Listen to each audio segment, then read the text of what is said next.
Hello दोस्तों, कैसे हैं आप सब। उम्मीद करती हूँ अच्छे और मस्त होंगे। प्यारे दोस्तों, आज की कहानी है सुबह सुबह खाना बनाने वाली बहू। एक छोटे से गांव में एक परिवार रहता था। परिवार में मुखिया थे रामलाल, उनकी पत्नी सुमित्रा, बड़ा बेटा विनोद, उसकी पत्नी पूजा और छोटा बेटा अजय। रामलाल ने अपनी मेहनत और लगन से एक छोटा सा खेत खड़ा किया था, जिससे परिवार का गुजारा चलता था। विनोद की शादी पूजा से हुई थी, जो शहर की पढ़ी लिखी और सुसंस्कृत लड़की थी। पूजा ने शादी के बाद गांव की सादगी और परिवार के परंपराओं को सहजता से अपनाया। शादी के कुछ दिन बाद ही पूजा ने महसूस किया कि ससुराल में हर कोई अपनी दिनचर्या में बहुत व्यस्त रहता है। सुबह जल्दी उठकर रामलाल और विनोद खेत पर चले जाते थे। सुमित्रा घर के बाकी कामों में लग जाती थी और अजय अपने पढ़ाई में व्यस्त रहता था। पूजा ने देखा कि हर दिन का भोजन सुमित्रा ही बनाती थी और उनका शरीर अब थकावट से भर चुका था।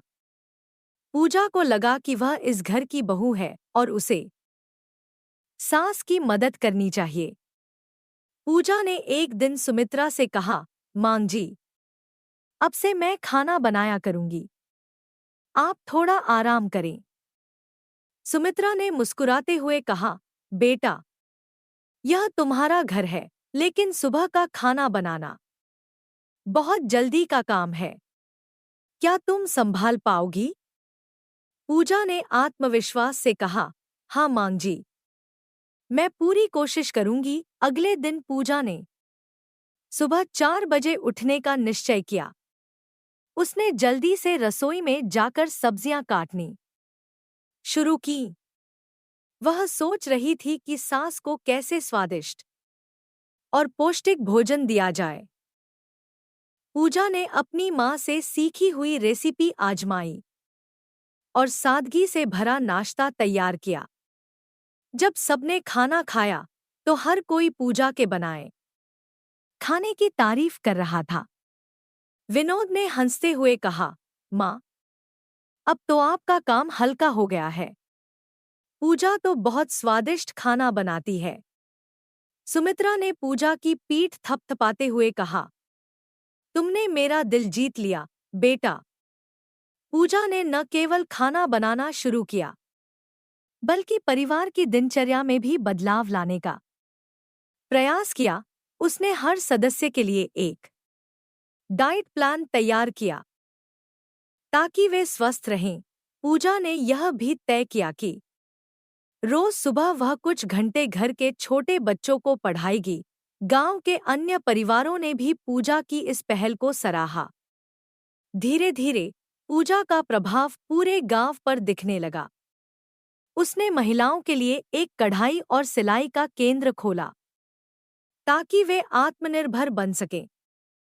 सुमित्रा ने देखा कि पूजा न केवल परिवार की जिम्मेदारियां निभा रही है, बल्कि समाज के लिए भी काम कर रही है। एक दिन सुमित्रा ने पूजा से कहा, बेटा, तुम्हारे आने से हमारे घर का माहौल ही बदल गया।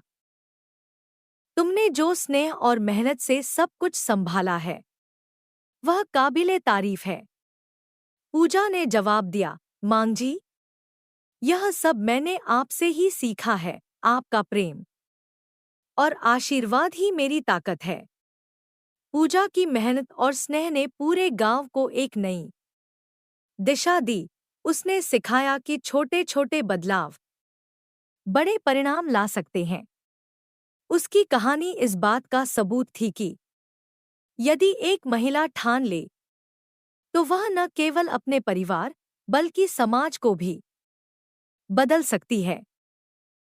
पूजा की सुबह सुबह खाना बनाने की पहल ने परिवार में न केवल खुशियां बल्कि स्वास्थ्य और सामंजस्य भी लाया। यह कहानी इस बात की प्रेरणा देती है कि जिम्मेदारी और प्रेम से भरा काम हर रिश्ते को मजबूत बना सकता है। प्यारे दोस्तों, यह कहानी यहीं पर समाप्त होती है। आपको यह कहानी कैसी लगी? कमेंट बॉक्स में जरूर बताएं। अगर आपको हमारी ये कहानी पसंद आई हो तो कृपया हमारे वीडियो को लाइक, शेयर और चैनल को प्लीज सब्सक्राइब जरूर कर लें। इससे हमें मोटिवेशन मिलता है और आप तक ऐसी ही मजेदार कहानियां सबसे पहले पहुंचती रहेगी। प्यारे दोस्तों, नमस्कार।